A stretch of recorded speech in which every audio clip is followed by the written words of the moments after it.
مجھے صدیوں سے بادشاہ بننے والے اس آیت، اس وظیفے اور اس تسبیح سے ضرور فیض پاتے ہیں۔ صدیوں سے جو بادشاہ بنتے ہیں، جو شہنشاہ بنتے ہیں، وہ اس وظیفے سے ضرور فیض پاتے ہیں کہ بندہ فقیر سے شہنشاہ بن گیا، بس یہی ہے۔ اور آپ کی زندگی میں، یعنی حضرت امام جعفر صادق کی زندگی میں اس کے بہت فوائد، اس کے بہت فضائل، اس کی بہت برکات اور اس کے بہت کمالات۔ پوچھا کہ اس کا فائدہ کیا ہے؟ اور میں بس فقیر سے شہنشاہ بنا دیتا، یہ اس کا فائدہ۔ اس آیت کے اندر تسخیر ہے، اس آیت میں رزق ہے، تسخیر ہے، اس آیت میں رزق ہے، اس آیت میں درازی عمر ہے، اس آیت میں نہ ختم ہونے والا ایسا نظام ہے کہ اس آیت پہ یقین کرنے والا، میرا لفظ ذرا یقین بھی یقین سے سنیے گا، یقین بھی یقین سے سنیں، اس آیت پہ یقین کرنے والا، اس آیت کو پڑھنے والا، اس آیت کو اپنے زندگی کے معمولات میں شامل کرنے والا کبھی منگتا نہیں ہو سکتا انشاءاللہ۔ اس سے اگلی بات یہ ہے کہ اس آیت کو پڑھنے والا، اس کی نسلیں کبھی منگتی نہیں ہو سکتی، نسلیں کبھی منگتی نہیں ہو سکتی۔ آپ کو کچھ زندگی میں مجھے ایسے لوگ ملے ہیں کہ جو رئیس تھے، رئیس اعظم تھے، لیکن ان کی نسلیں منگتی بن گئی، منگتی، بھکاری بن گئی، محتاج بن گئی، مفلس بن گئی۔ اس آیت کے پڑھنے والا منگتا نہیں بنے گا۔ کیوں؟ اس آیت میں، ان دو آیات میں تونگری ہے۔ یہ امام جعفر صادق کا دوسرا قول فرما رہا، جو ان کا فرمان ہے، میں عرض کر رہا، تونگری ہے۔ اس آیت میں مال ہے، اس آیت میں درازی عمر ہے، اس آیت میں درازی عمر ہے، اور اس آیت میں غنا ہے، غنا۔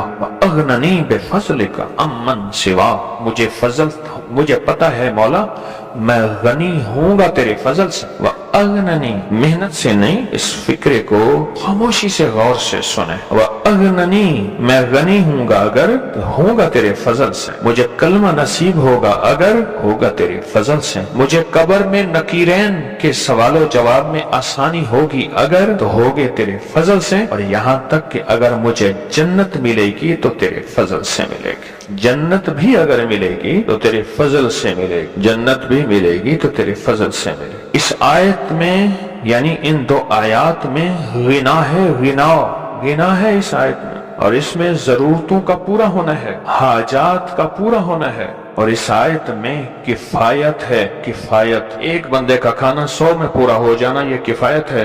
1 روپے سے میری ضرورتیں پوری ہو جائیں، چاہے تو لاکھ کو میرا روپیہ روپیہ کر دے تو میرا اللہ چاہے روپے کو لاکھ کر دے، اللہ میرا چاہے کک کو لاکھ کر دے، اللہ میرا چاہے لاکھ کو کک کر، کک تنکا۔ سورۃ توبہ کی آخری 2 آیات، لَقَدْ جَاءَكُمْ رَسُولٌ۔ کسی نے حضرت امام جعفر صادق سے پوچھا کہ حضور یہ فرمائیں کہ سورۃ توبہ کی آخری 2 آیات کے فضائل کیا ہیں، فوائد کیا ہیں، اس کے فوائد اور فضائل کیا ہیں؟ فرمایا بس یہی ہے کہ بندہ فقیر سے شہنشاہ بن جاتا ہے، بس یہی۔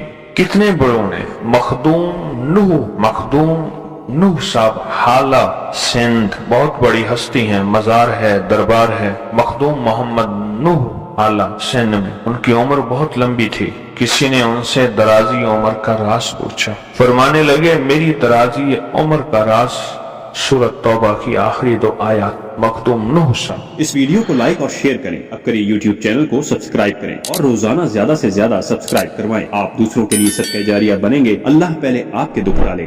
مجھے ایک صاحب کہنے لگے افریقہ کے ایک لمبے سفر میں ہم تھے، ہم ذکر کر رہے تھے، پیدل کا سفر تھا، رات ہو گئی، درمیان میں ایک ندی پڑی تھی، ندی میں دیکھا تو پتھر ہے اور تھوڑا تھوڑا پانی ہے، تو کہا ہم پتھروں پہ پاؤں رکھ کے ندی ساری پار کر کے، بڑی ساری ندی تھی، آ گئے۔ رات کو جب پہنچے جنگل کے باسی دوسرے اکٹھے ہو گئے، آپ کیسے آ گئے؟ ایسے آ گئے، کہہ رہے ندی، وہاں پتھر تھے، کہ لو پتھر نہیں تھے مگر مچھ تھے، ہمارے تو کئی جانور بندے گم ہو گئے، انہوں نے کہا نہیں ہمارے تو کچھ نہیں ہوا، ہمیں رات کی تاریکی میں ایسے پتا چلا کہ وہ پتھر ہیں ندی کے اندر، ادھر بھی پانی بہ رہا ادھر بھی بہ رہا، ہم پتھروں پہ پاؤں رکھتے رکھتے یوں آ گئے، اور وہ مگر مچھ تھے، لیکن حیرت سے ہمیں دیکھیں ہمارے ہاتھ پاؤں بچ گئے، کچھ بھی نہیں، پتھر تھے۔ کہنے لگا صبح ہمیں پھر لے گئے، وہ تو بڑے بڑے خطرناک خوفناک اور مچھ تھے، دور سے دکھایا، خیال کرنا ایک دم میں مگرمچھ پکڑتا ہے، ہضم کر کے ختم کر دیتا ہے۔ سورۃ اخلاص کتنے کتنے بڑے بڑے مگرمچھوں سے ایسے بچا دیتے، ہمیں پتہ ہی نہیں چلتا۔ ہم سمجھتے ہیں کہ تھوڑے سے پتھر تھے، تھوڑا بہت ایسے جو ہے وہ کوئی تکلیف ہلکی پھوسی ایسی ہوئی اور ہلکی سی تکلیف میں ایسے ہم یوں نکل گئے، وہ ہلکی تکلیف نہیں ہوئی، وہ بہت بڑا مگرمچھوں کا ایک سمندر تھا جو ہضم کر جاتا۔ وہ ہلکی پھلکی تکلیف پتھروں پہ ایسے ڈولتے ہوئے یوں جھولتے ہوئے یوں نکل گئے۔ یہ سورۃ اخلاص مل بیٹھ کے پڑھنا، درد کے ساتھ، غم کے ساتھ، جذبوں کے ساتھ، سچی کیفیتوں کے ساتھ۔ اللہ پاک کہتا ہے کہ ٹھہر جا، تیرے پر بڑے بڑے مگرمچھ، طوفان، جادو، جنات، اثرات، بندشیں، ناکامیاں، حادثات، آزمائشیں، یہ ساری چیزیں تھیں، اور مگرمچھ تھی، یہ ساری بلائیں تھیں۔ تجھے ہلکے پھلکے ایسے تھوڑا سا دو تین اوپر نیچے کر کے تجھے منزل پار کرا دی، تجھے پتہ ہی نہ چلا۔ مولا کس وجہ سے؟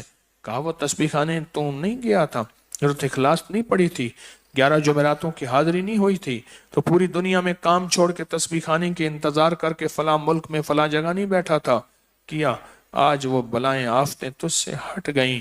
کیوں؟